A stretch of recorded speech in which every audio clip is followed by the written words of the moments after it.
Bonjour, alors aujourd'hui je vais vous montrer comment on peut constituer un terrarium pour plantes carnivores dans une jarre en verre, comme celle-ci par exemple, que j'ai tout simplement acheté chez Truffaut. Souvent les terrariums qui existent déjà, alors déjà il y en a très peu faits avec des plantes carnivores, et puis souvent quand ils existent ils sont très chers, donc autant se le faire soi-même, c'est très simple.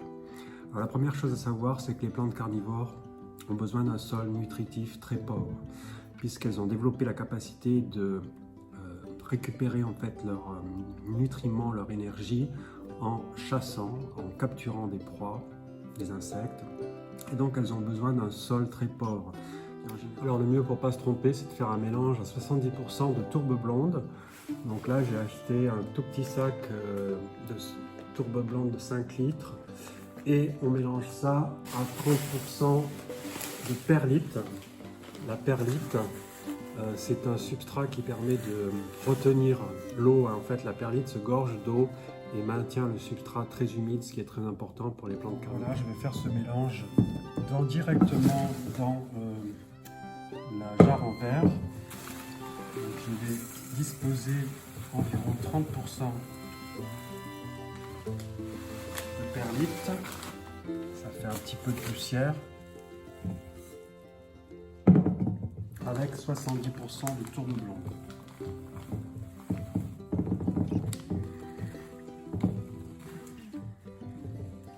Voilà, donc si on veut vraiment doser plus précisément, on peut le faire avec un pot gradué. Moi j'ai l'habitude, donc je sais à peu près à vue de nez doser. Voilà, donc on mélange bien. On mélange bien les deux.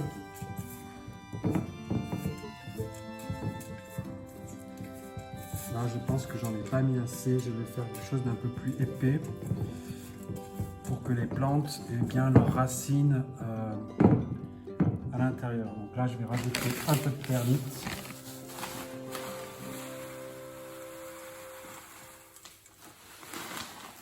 Et à nouveau un peu de tourbe blonde.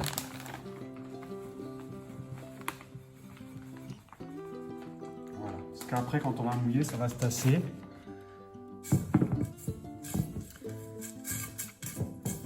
Voilà, donc on mélange bien les deux. Et là, on a un substrat qui va convenir à 90% des plantes carnivores. En tout cas, celles que je vais mettre aujourd'hui dedans, ça leur conviendra très bien. Voilà, donc après, les brassoirs, j'ai acheté aujourd'hui des plantes simples pour débutants. Une dionée, attrape-mouche. J'ai acheté également des sarracenia.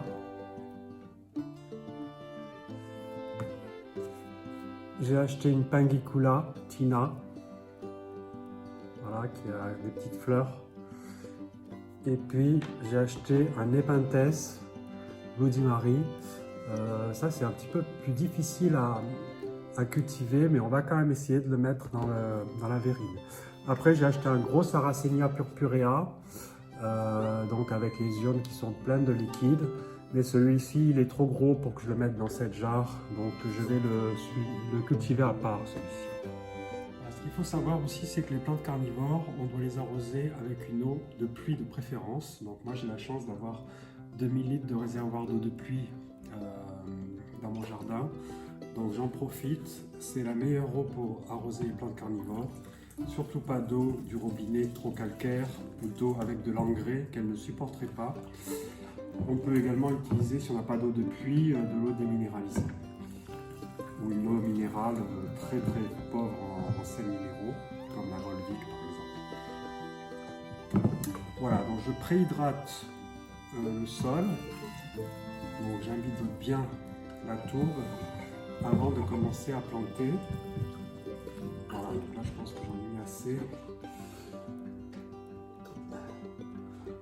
Et j'ai prévu des éléments de décoration également, donc des petits galets blancs, gris, et puis de la mousse. Alors j'ai la chance d'avoir dans mon jardin facilement de quoi trouver de la mousse qui qui va me servir à recouvrir le sol et qui permettra de maintenir un sol acide et humidifié. Donc je vais commencer par planter une épinthèse que je vais mettre un petit peu légèrement surélevée. Voilà, je crois que j'ai pas assez mouillé finalement. Le sol est encore trop meuble. Donc je vais rajouter un peu d'eau de pluie.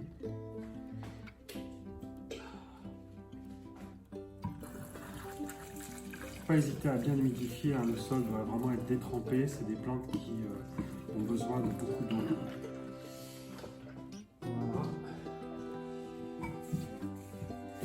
Voilà, donc là je sens qu'il y a de l'eau au fond. La tourbe va absorber, la perlite va absorber l'eau également. Ça va faire comme une éponge. Voilà, on sent que déjà c'est plus hydraté. Voilà, et là je vais faire un petit monticule dans lequel je vais planter le Nepenthes.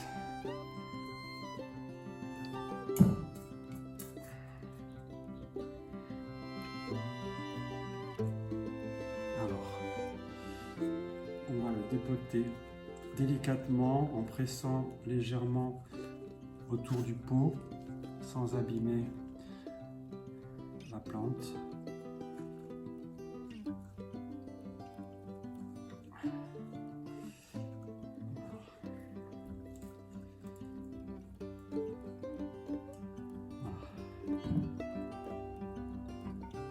Et voilà. Voilà, donc même s'il n'y a pas toute la terre qui vient, c'est pas grave.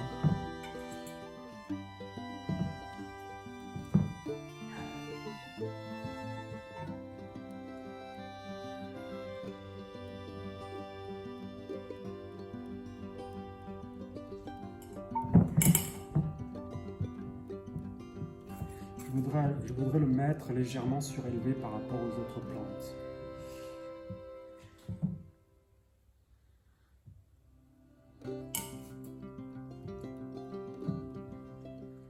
Voilà, après autour, je vais mettre des petits cailloux qui vont m'aider à le tenir.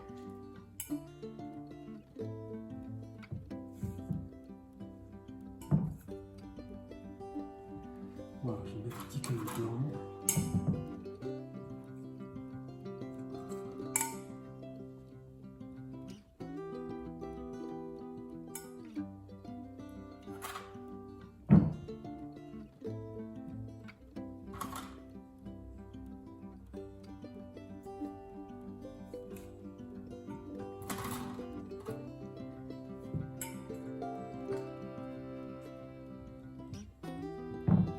Et je vais rajouter un petit peu de terre par derrière parce que là, il n'y en a pas assez. Voilà. Il faut quand même que les racines soient bien dans la terre.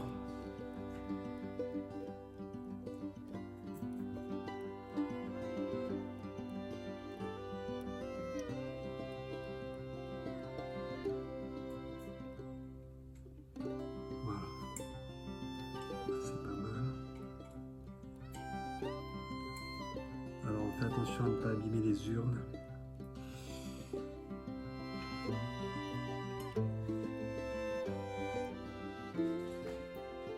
Voilà, ensuite je vais planter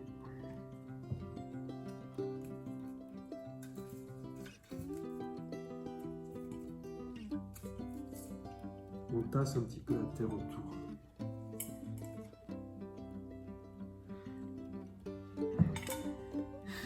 Ensuite je vais planter la Dionée, non plutôt la Pangicula. Pangicula, c'est celle-ci, donc c'est une plante qui a des feuilles légèrement collantes, qui va coller des mouches et des moucherons.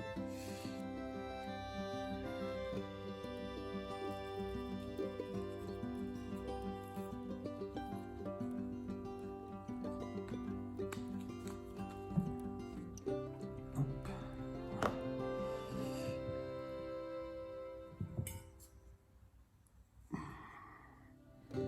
Limite un peu grosse déjà pour ce pot. C'est quand même limite. petite limite. Je vais mettre ici, celle-ci. Je vais mettre la Dionée sur le côté.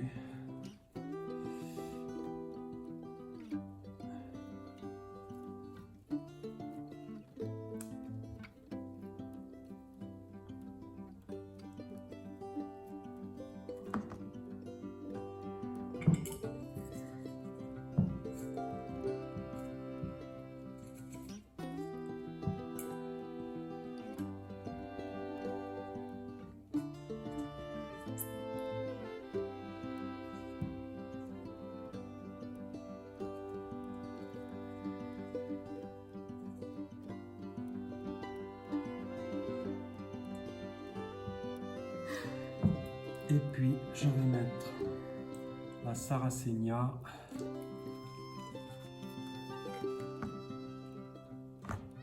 complètement ici.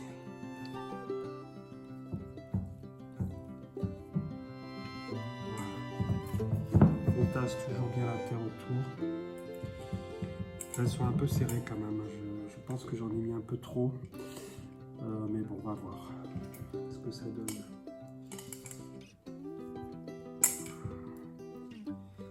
Après, ça fait un peu naturel quand il y a pas mal de plantes comme ça qui se côtoient.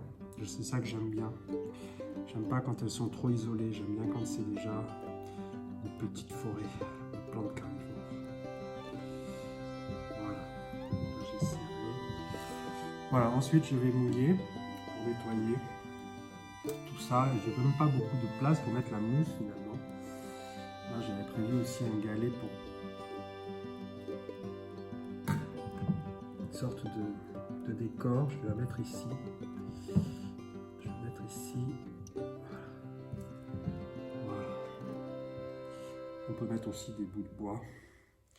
Voilà, et là je vais arroser. Ça va nettoyer un peu les plantes, nettoyer un peu la verrine. Après je donnerai un petit coup sur le verre.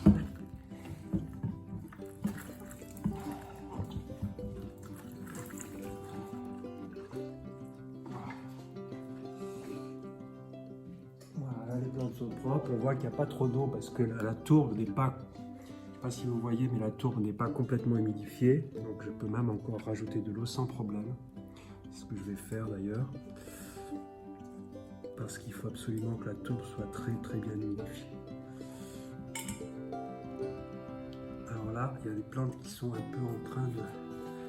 Voilà, la tourbe est en train d'absorber, donc je fais ressortir les feuilles, hein, pas que les feuilles soient enterrées bien sûr. Voilà.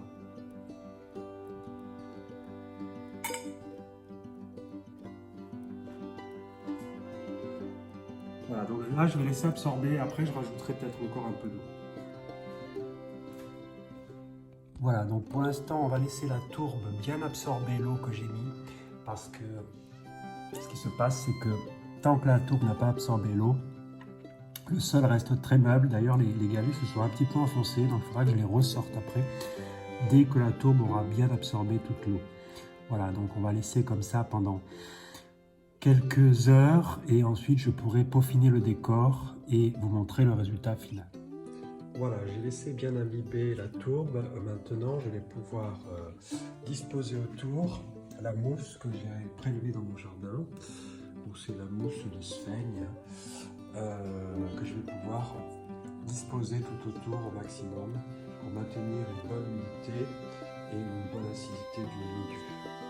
Donc pour ce faire, je vais découper des bandes de tourbe, de mousse, pardon. Je vais les disposer délicatement autour des plantes carnivores. Là par exemple autour du Nepenthes, en appuyant légèrement pour que la mousse soit bien au contact de la tourbe et s'hydrate bien. Voilà.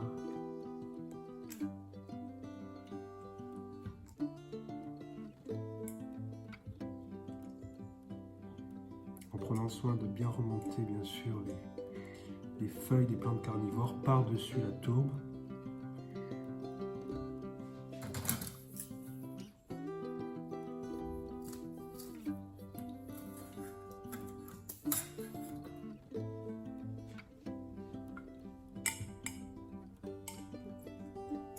Voilà, ça permettra d'éviter un contact direct entre les feuilles et la tourbe et ça donnera un aspect plus esthétique à la composition.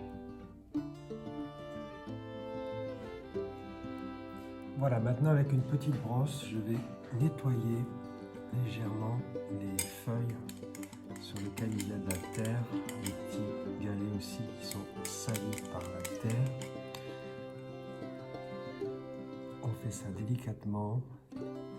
On peut également le faire aussi avec un petit pulvérisateur en envoyant un petit peu d'eau sous pression sur les feuilles, mais là comme il y a déjà beaucoup d'eau dans le vivarium, je préfère ne pas en rajouter et faire ça légèrement à la brossette. On peut nettoyer aussi comme ça les parois de la jarre. J'utiliserai ensuite un petit chiffon pour peaufiner le nettoyage.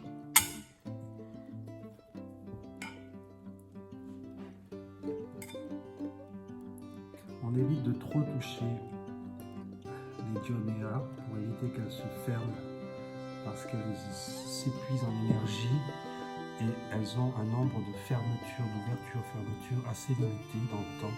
Donc si on le fait trop souvent, elles vont s'abîmer et dégénérer. Voilà. Je finirai ensuite quand j'aurai un peu d'eau à rajouter. Voilà, donc vu du dessus ce que ça donne. Bon, il faut maintenant laisser le temps aux plantes pour reprendre leur aspect naturel et on verra d'ici 2-3 jours ce que ça donne. Pour nettoyer la jarre en verre,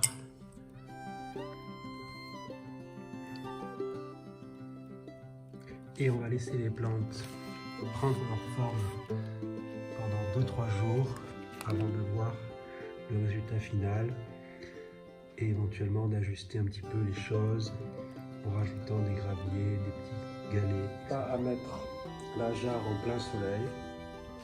Bien sûr, on laisse le bouchon ouvert pour que les insectes puissent s'introduire et que les plantes puissent s'en délecter.